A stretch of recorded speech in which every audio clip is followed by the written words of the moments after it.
ომის შესახებ ერთი ძველი გამონათქვამია. უნდა იცნობდე მტერს. უნდა გესმოდეს, როგორ ფიქრობს, როგორ იბრძვის და რას იყენებს ამისთვის. უკრაინამ ეს რჩევა გულთან ახლოს მიიტანა. მან აიღო რუსეთის ერთ-ერთი იარაღი, თავიდან ააცხო, გააუმჯობესა და დაიწყო მისი გამოყენება რუსი ჯარისკაცების ასაფეთქებლად.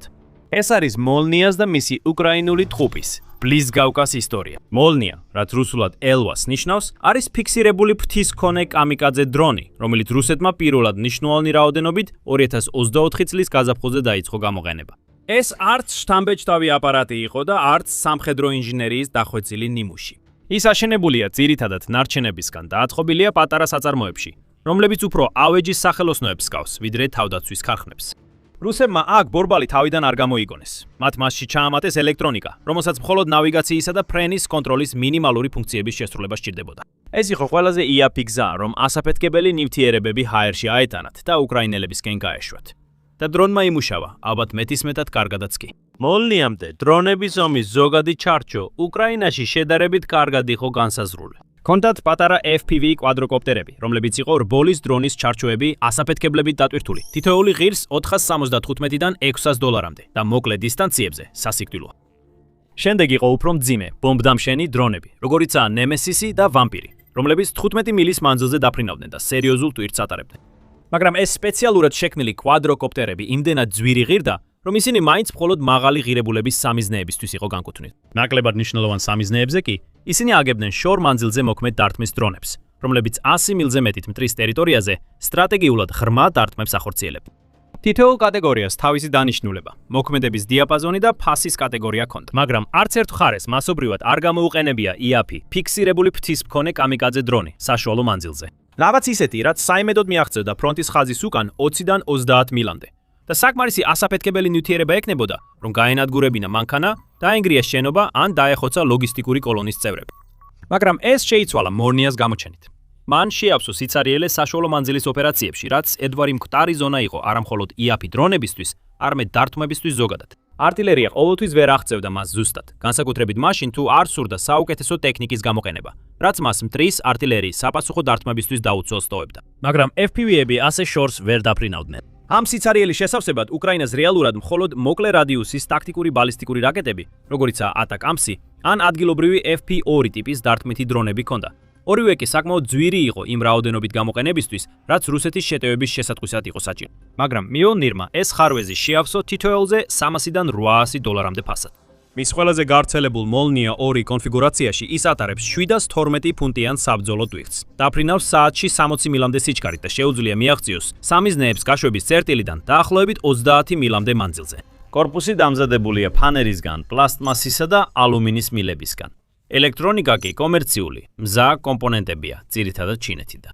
დრონების ომში სპეციალიზებულმა ერთმა სამხედრო ანალიტიკოსმა ის დრონების AK-47 შეადარა. ტექნიკურად შთამბეჭდავი არ არის, მაგრამ მაინც მარტივია. საკმარისად სანდო და შეიძლება დიდი რაოდენობით წარმოება რთული ინდუსტრიული ბაზის გარეშე.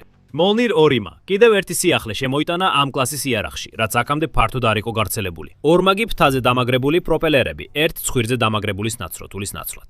ამან მოწყობილობა უფრო სტაბილური გახადა ტვირთის გადატანისას. გაუმჯობესა მისი მართვა ქარში და შეამცირა კატასტროფული მარცხის რისკი ფრენის დროს. ასევე ეს უფრო მრავალხრივს ხდიდა მას ტვირთის გადატანის შესაძლებლობებში. დადასტურებული მოლნიას ტვირთები მოიცავდა სტანდარტულ ფრაგმენტაციულ საბრძოლო თავებს. თერმობარული საბრძოლო თავებს RPOA შმელის კრეიტთა სარაკეტო სისტემიდან და TM-62-ის ტანკსაწინააღმდეგო ნაღმს. ბოლო მათგანი შეიცავს დაახლოებით 15 ფუნტი ტოლფას ტროტილის აფეთქებით, რაც საკმარისია შენობის დასანგრევად. მოლნია შეძლებდა ამ საბრძოლო თავებიდან ერთ-ერთის მიტანას ლოგისტიკურ ჰაბში, რომელიც ფრონტიდან 25 მილითაა დაშორებული, ისე რომ არც ერთი რუსი ჯარისკაცი ახლოსაც არ მივიდოდა. საშუალო მანძილზე მოქმედების, მნიშვნელოვანი საბრძოლო ტვირთისა და $1000-ზე ნაკლები ღირებულების ეს კომბინაცია ერთი თვის გამოაფში, ვის განმავლობაში დრონების ომის წმინდა გრაალად ითვლება და უკრაინელ ანალიტიკოსებს აფრთხილებდა, რომ არ ეჩქარათ სიტუაციის კონტროლის გამოცხადება. როგორც ადრე ვთქვით, ფრონტის ხაზიდან შედარებით უსაფრთხო მანძილი უბრალოდ აღარ იყო უსაფრთხო. და ეს ჯერ ყველაფერი არ იყო. რადგან დრონის დიზაინი მაქსიმალურად იაფი ან ეფექტური უნდა ყოფილიყო, მისი მოდიფიცირება კონკრეტული საჭიროებებისთვის ძალიან ფართო შესაძლებლობას იძლეოდა. ეს ნიშნავდა, რომ რუსეთი არ იყენებდა მხოლოდ ერთ მოდელს, მოლნიას, არამედ სხვადასხვა მოდელებს, რომლებიც ძირითად კონსტრუქციაზე იყო აგებული და იქიდან განსხვავდებოდა. მაგალითად, ზოგ მოდელს უკანა მხარეს ოპტიკურ ბოჭკოვანი მართვის სისტემა ჰქონდა, რაც ამცირებდა მათ მოქმედების რადიუსს, მაგრამ ტრადიციული ელექტრონული ჩახშობის მექანიზმებისთვის შეუმჩნეველს ხდიდა. სხვა მოდელები აღჭურვილი იყო თერმული კამერებით, რომლებიც ღამის ხედვის მსგავსად მუშაობდა და მიზნის უკეთ პოვნას უზრუნველყოფდა. თუმცა ამავდროულად ზრდიდა ღირებულებას მოწინავე ელექტრონიკის ხარჯზე. სხვა მოდელები კი საერთოდ გამორიცხავდა კამიკაძე დრონების კონცეფციას. ისინი არ იყვნენ აღჭურვილი მხოლოდ ერთი ასაფეთქებელი მუხტით, რომელიც მიზანში აფეთქდებოდა. მოლნიას კი ჰქონდა მაღალი გარჩევადობის კამერები და გიროსკოპული სტაბილიზატორები, რაც საშუალებას აძლევდა ფრონტის ხაზის მაღალი ხარისხის სურათები გადაეღო და ოპერატორისთვის გადარისთვის გადაეგზავნა. გარდა ამისა, ის ფაქტი, რომ დრონი ძირითადად სხვადასხვა ტექნოლოგიის ნარჩენებისგან არის ათხოვილი, ნიშნავს, რომ წარმოების პროცესი გაფანტულია. სანამ ქარხანა შეუძლია ნაწილების აწყობა, შეუძლია ახალი დრონების შექმნა იმპორტირებული დეტალებისა და ნაწილებისგან. ეს ნიშნავს, რომ წარმოების ქარხანაზე ერთჯერადი დარტყმა მხოლოდ დროებით აჩერებს წარმოებას, სანამ სხვა ქარხანა დანარჩენ ნაწილებს მიიღებს. მაგრამ უკრაინა მოახერხა არა მხოლოდ კონცეფციის დაკოპირება, არამედ მისი გაუმჯობესებაც. საწყის მოლნიას რეალური სტრუქტურული პრობლემები ჰქონდა. მაგალითად, კომპონენტები ცხელი წებოთი იყო დამაგრებული, რომელიც ზაფხულის სიცხეში ლღვებოდა. დრონის გაშვების პროცესი მაინც მოითხოვდა რამდენიმე ადამიანის ზუსტ კოორდინაციას, სადაც ერთი შეცდომაც კი ნიშნავდა, რომ დრონი ან ვერ აფრინდებოდა, ან მაშინვე ჩამოვარდებოდა. მიუხედავად იმისა, რომ ეს უმნიშვნელოდ შეიძლება ჟღერდეს, საბრძოლო პირობებში, სადაც გაშვების ფანჯარა შეიძლება მხოლოდ 5 წუთი იყოს, დრონი, რომელსაც ჰაერში ასაყვანად 4 ადამიანის სრულყოფილი სინქრონიზაცია სჭირდება, სერიოზული პრობლემა. Bliskavka, რაც ელვას ნიშნავს, ორივე პრობლემას გადაჭრა. სტრუქტურულად დაზიანებული კომპონენტები ჩანაცვლდა 3D ბეჭდვით დამზადებული ნაწილებით, რომლებიც უფრო ფართო ტემპერატურულ დიაპაზონს და მრავალჯერად გამოყენებას უძლებდნენ. გაშვების პროცესი ავტომატიზებული გახდა. როდესაც ფრენის სწორი პარამეტრები შეყვანილია, დრონი დამოუკიდებლად იწყებს აფრენას, რითაც მთლიანად გამორიცხავს ადამიანის კოორდინაციის ჩავარდნის რისკს. უკრაინელმა ინჟინრებმა ასევე გააერთიანეს კონექტორები მთელ საფრენ აპარატში, რაც ნიშნავს, რომ ველზე ტექნიკური მომსახურება და კომპონენტების შეცვლა უფრო სწრაფად და ნაკლები შეცდომის ალბათობით შეიძლება გაახორციელდეს. კომუნიკაციის სისტემები განახლდა, ხოლო აწყობის პროცესი გამკაცრდა, რათა უზრუნველყოფილიყო უფრო მაღალი ერთგვაროვნება ყველა ერთეულში. შედეგად მიიღეს დრონი, რომლის ღირებულება დაახლოებით $810 ერთეულზე და რომელიც სანდოობით, მოქმედების რადიუსით და გაშვების სიმარტივით აჭარბებს ორიგინალს. Bliskavka აღწევს სიჩქარეს. 78 მილისაათში შეუძლია იფრინოს 80 წუთის განმავლობაში და აღწევს 2000 მეტრის სიმაღლეს. და სიგნალის გადამცემი დრონის დახმარებით, რომელიც ზრდის კომუნიკაციის რადიუსს, შეუძლია დაარტყას სამიზნეებს გაშვების წერტილიდან 50 მილამდე მანძილზე, რაც ორიგინალი მოლნიას ეფექტურ რადიუსს დაახლოებით 2-ჯერ აჭარბებს. ეს გადამცემი დრონი, როგორც რეტრანსლატორის კონცეფცია, თავისთავად ჭკვიანური გადაწყვეტაა. პატარა FPV დრონი, რომელიც ოპერაციულ ზონასთან ახლოს არის განთავსებული, რეტრანსლირებს საკონტროლო სიგნალს და ეფექტურად აორმაგებს, აგებს Bliskavkas მოქმედების რადიუსს ისე, რომ ყოველ მისიაზე სატელიტური კავშირი საჭირო არ არის. რაც საბოლოოდ ზედმეტად ძვირი დაჯდებოდა ბაზარზე ერთ-ერთი ყველაზე იაფი დიზაინისთვის.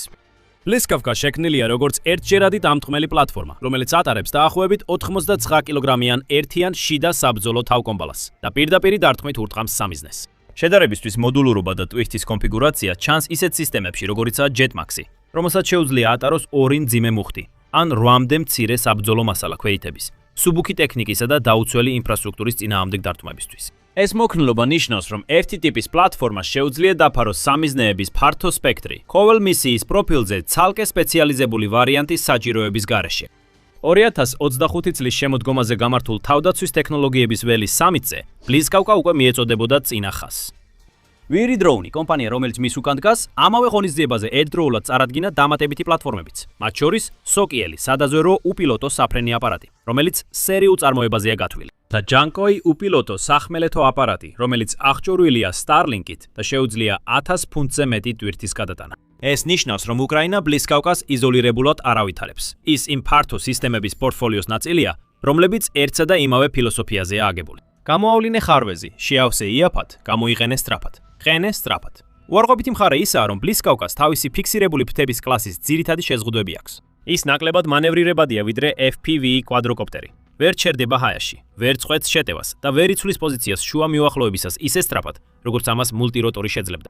ძლიერი ქარი უარყოფითად მოქმედებს მასზე და ნისლი შეიძლება მთლიანად გააჩეროს.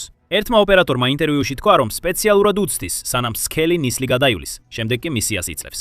მოდრავი მანქანის ან სამიზნის წინააღმდეგ, რომელიც პოზიციას ცვლის გაშვებასა და მისვლას შორის, ფიქსირებული ფრთის დრონი არ არის ისეთივე მანევრირებადი, როგორც FPV, რომელიც შეუძლია დაედევნოს და მარშრუტი შეცვალოს წამებში, რადგან ნებისმიერ მიმართულებით გადაადგილება შეუძლია მისკენ მიხედვის გარეშე. აი აქ შემოდის ფული. ნემესისის მძიმე დრონი, რომელსაც შეუძლია ჰაერში გაჩერება, პოზიციის შეცვლა, შეტევის შეწყვეტა და ბაზაზე დაბრუნება, ხელახალი შეიარაღებისთვის. ღირებულება თითოეულ დრონზე $10,000 აღწევს და სჭირდება მიწის ეკიპაჟი, დაცული გაშვების ადგილი, Starlink-ის აპარატურა და თითოეულ ცვლაში 2 გაწვრთნილი ოპერატორი. Please გავკა, ბევრად იაფიღირს, ხოლო 4 კაციან ეკიპაჟს შეუძლია 10 წუთში მოამზადოს და პნევმატური კატაპულტით მინდვრიდან გაუშვოს. Please Goka არ ცდილობს იმავეს გაკეთებას, რასაც ნემეზისი აკეთებს. ის ცდილობს გააკეთოს ის, რასაც артиლერია აკეთებს. ანუ მიაღწიოს საშუალო მანძილზე და დაარტყას სამიზნეს, მაგრამ უფრო იაფად ვიდრე ჭურვი და უფრო ზუსტად ვიდრე ზალპი. ამ როლში ფიქსირებული ფრთის შეზღუდვები მისაღები კომპრომისებია. ეხლა თუ გსურთ მეტი გაიგოთ უკრაინის დრონების განვითარებაზე, აუცილებლად გამოიწერეთ არხი. ჩვენ ყოველდღიურად ვაქვეყნებთ ვიდეოებს. ეხლა, მიუხედავად იმისა, რომ უკრაინა მოახერხა მოლნიას წარმატების გამეორება შეტევითი ძალის მხრივ, ამ დრონებს საბოლოოდ ერთმანეთის მიზანში ამოღების რეალური გზა არ აქვთ. მათი მთავარი დანიშნულებაა ზედაპირიდან ზედაპირზე დაბომბვა და არა მცირე მასშტაბის საჰაერო ბრძოლები. უკრაინას მაინც უნდა დაეცვა თავი რუსული დრონებისგან. პასუხი ამ შემთხვევაში არის ფენოვანი სისტემა და ეს ფენოვნება თავისთავად მნიშვნელოვანია. აღმოჩნდა, რომ მოლნიას წინააღმდეგ ბრძოლისთვის საჭიროა ღონისძიებების კომბინაცია. მათ შორის მარშრუტის დაზვერვა, საცეცხლე ჯგუფები, ელექტრონული ომი, საინჟინრო დაცვა საკვანძო ადგილებში და გადაადგილებისას უსაფრთხოების უფრო მკაცრი პროცედურები. პრაქტიკაში ეს წარმოადგენს საოცარ მიღწევას სამხედრო ტაქტიკაში, ტექნოლოგიურ პროგრესსა და ინჟინერიაში, რომელიც საჭიროებიდან გამომდინარე შეიქმნა. ელექტრონული ბრძოლის ჩახშობის სისტემები პირველი ხაზია, რომლის მიზანიცაა რადიომართვადი მოლნიების მიზნამდე მისვლამდე მათი მუშაობის დარღვევა. მეორე კინეტიკური ფენა არის მცირე ანტიდრონული ჯგუფები, რომლებიც აღჭურვილნი არიან ცეცხლსასროლი იარაღითა და მოდიფიცირებული საჰაერო თავდაცვის აღჭურვილობით. მესამე არის ფიზიკური ბარიერები. მაგალითად, იზიუმ-სლობიანსკის გზაზე აშენებულია 25 მილიანი ბადის გვირაბი, რათა ლოგისტიკური მარშრუტები რუსული დრონებისგან იყოს დაცული. ბადე სპეციალურადაა დაპროექტებული და ჩამოკიდებული, რათა შეაჩეროს დაბალ სიმაღლეზე მფრენი ფიქსირებული ფრთის მქონე დრონები მთავარ მომარაგების მარშრუტებზე. ანტიდრონული ბადეები მანქანებზე სარდლობის პუნქტების გარშემო და ჯარის გადაადგილების კორიდორების ზემოთ უკვე სტანდარტად იქცა. და ბოლოს უკრაინამ ასევე შექმნა სპეციალური ჩამომგდები დრონები, რომლებიც პატარა კვადროკოპტერებია და ან აგდებენ მცირე ასაფეთქებლებს, ან აქვთ მოდიფიცირებული ნამსხვრევიანი იარაღი, ან ბლაგვი ძალისხმონე მოწყობილობა, რათა მტრის დრონები ჩამოაგდონ ციდა. საგულისხმოდ, უკრაინამ მხოლოდ 2025 წელს 100,000 ჩამომგდები დრონი აწარმოა. საბრძოლო მისიის წარმატების მაჩვენებელი კი 60%-ს აჭარბებს. საშუალოდ ეს 20 5-ჯერ ნაკლები ხარჯით ხდება, ვიდრე იგივე მიზნის მისაღწევად დასავლური საჰაერო თავდაცვის რაკეტის გამოყენება. რასაც ჩვენ ვუყურებთ, ეს მუდმივად განვითარებადი ანტიდრონული ეკოსისტემაა. უკრაინამ შექმნა ის, რაც ბევრად უფრო დიდი არმიებსაც კი არ გაუკეთებიათ. სრული ფასოვანი, ფენებად განლაგებული ანტიდრონული არქიტექტურა, რომელიც ერთდროულად რამდენიმე სფეროში მუშაობს. მუდმივად ახდება ბრძოლის ველიდან მიღებული უკუკავშირის საფუძველზე და იმდენად იაფია, რომ მისი მასშტაბის შენარჩუნება შესაძლებელია. მოლნია და სხვა რუსული დრონების განვითარება ფაქტობრივად აიძულებს უკრაინას რომ ეს შექმნას. და ამით რუსეთმა შესაძლოა უკრაინას ისეთი თავდაცვითი ჩარჩო გადასცა, რომელიც ამ ომზე დიდხანს გაძლებს. ამასობაში უკრაინა ერთდროულად ავითარებს საკუთარ შეტევით დრონებს ისეთ დონეზე, რომელიც ბევრად აღემატება ყველაფერს, რაც რუსეთს მსგავსი ფასის კატეგორიაში გამოუყენებია. ნემეზისის პოლკის Starlink-ით აღჭურვილი მძიმე ბომბდამშენები ასეულობით კილომეტრის დაშორებიდან მოქმედებენ. უკრაინის საშუალო რადიუსის დარტყმის დრონებს შეუძლიათ 200 ფუნტზე მეტი წონის საბრძოლო ქობინების გადატანა და ისინი გამოყენებულა რუსეთის რადარის სადგურებზე, საჰაერო თავდაცვის სისტემებსა და თვითმფრინავებზე დარტყმისთვის. ესენი არ არის ბრძოლის ველის ახლო მხარდაჭერის იარაღები. ისინი წარმოადგენს ზუსტი ღრმა დარტყმის საშუალებებს, რომლებსაც მართავენ ეკიპაჟები, რომლებიც სამიზნესთან ახლოსაც კი არ არიან. სტრატეგიული მნიშვნელობა დრონების ამგვარი გამოყენებისა არის რაღაც ისეთი, რაც თანამედროვე ომში ჯერ ნამდვილად არ გვინახავს. რუსეთის მთავარი უპირატესობა აქამდე იყო მისი მზადყოფნა, დაეხარჯა ადამიანური სიცოცხლეები, ეხმარა მასიური ქვეითთა შეტევებითა და ადამიანური ტალღის იერიშებით, კატასტროფული დანაკარგების მიუხედავად მცირე წინსვლის მისაღწევად.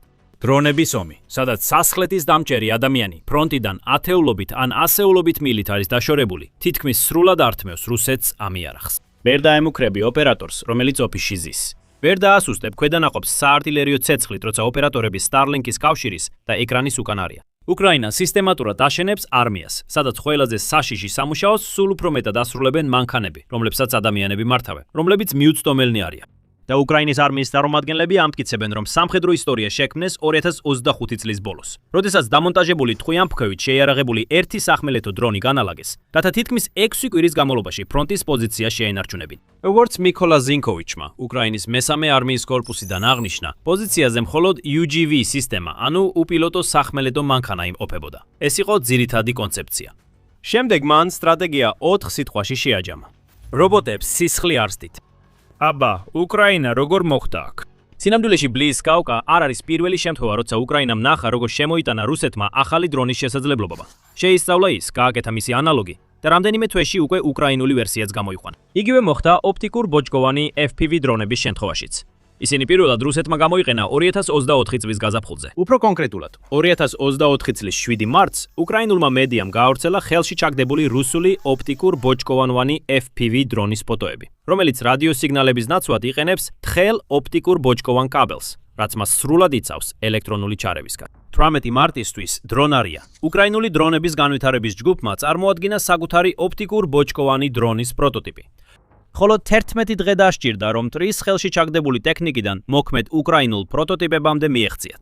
სრული მასშტაბის ომის გადათაგობანას ტექნოლოგიურ თამაშში ხშირად უკრაინას აქვს ინოვატორის უკეთესი რეპუტაცია. დადიონ უფრო მოტივირებული ინჟინრები და მოხალისეები უფრო მოქნილ გარემოში მუშაობენ. ხშირად თუ ახალი უკრაინული პროდუქტი ან გადაწყვეტა ბრძოლის ველზე ეფექტურად მუშაობს, მაგალითად როგორც ეს მოხდა FPV დრონის ადრეულ გამოყენებასთან, რუსეთი ცდილობს დააკოპიროს ის და გაზარდოს წარმოება ან შესყიდვა. ბოჭკოვანი ოპტიკის შემთხვევაში რუსეთი პირველი იყო. უკრაინამ 2 კვირაში უპასუხა პროტოტიპით და რამდენიმე თვეში უკვე ოპერაციულ ვერსიებს იყენებდა. 2024 წლის ბოლოსთვის, როდესაც ჩინურმა ქარხნებმა გაზარდეს წარმოება რუსული დიდი შეკვეთების წყალობით. ბოჭკოვანი ოპტიკის კოჭის ღირებულება მნიშვნელოვნად შემცირდა. თუ 2023 წელს თითო კოჭა $1,500-მდე ღირდა, 2025 წლისთვის 10 კილომეტრიანი კოჭა დაახლოებით $500 გახდა, ხოლო სრული ბოჭკოვანი დრონები $1,000-დან $1,500-მდე ღირდა. ორივე მხარე სარგებლობდა შემცირებული ფასებით. რუსეთი ბოჭკოვან ოპტიკას პირდაპირ ყიდულობდა, ხოლო უკრაინა იყენებდა იმ ფაქტს, რომ დასავლეთის ქვეყნებს უკვე ჰქონდათ მარაგში, ან შეეძლოთ მისი შეძენა ჩინეთიდან. ეს საბოლოოდ ხელი შეუწყო რუსეთის მიერ ბოჭკოვანი ოპტიკის დრონების ეფექტიან გამოყენებას, რომლებიც ელექტრონული ბრძოლის ჩარევის მიმართ მდგრადია მათი სადენიანი კავშირის გამო, რაც მათ საშუალებას აძლევს საიმედოდ დაარტყან სამიზნეებს და დაარღვიონ უკრაინის ოპერაციები. იგივე ციკლი განმეორდა მოლნიასთანაც. რუსეთი მას იყენებს. უკრაინამ რამდენიმე ეგზემპლარი ჩაიგდო ხელში. უკრაინელმა ინჟინრებმა ისინი დაშალეს. გამოავლინეს ნაკლოვანენებები და ააგეს გაუმჯობესებული ვერსია. ბლისკაუკა უკვე წინა ხაზზეა. ეს ციკლი უკრაინისთვის კონკრეტული სტრუქტურული მიზეზის გამო მუშაობს. რუსეთის სამხედრო განვითარება, მათ შორის მოხალისეობრივი და ადგილობრივი ინოვაციური მცდელობები, მოქმედებს ცენტრალიზებულ სარდლობის სტრუქტურაში, რომელიც საჯაროებს დამტკიცების ჯაჭვებს, შესყიდვების პროცესებს და ინსტიტუციურ თანხმობას. უკრაინის სისტემა ძირითადად მუშაობს დეცენტრალიზებული მოხალისე ინჟინერთა ქსელებისა და ცენტრალიზებული ინტელექტუალური სისტემის კომბინაციით, რომელიც წინა ხაზიდან იღებს ინფორმაციას და აწვდის მას მწარმოებლებსა და დიზაინერებს. ამ მასშტაბით უკრაინის სამხედრო სისტემების განვითარება პროტოტიპიდან კოდიფიკაციამდე და წინა ხაზზე განლაგებამდე ბევრად უფრო მოკლე დროში შეიძლება განხორციელდეს.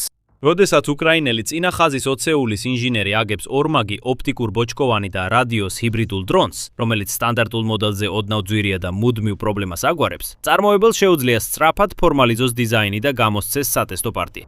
შემდეგ სატესტო სისტემა ანაწილებს პროტოტიპებს წინა ხაზზე.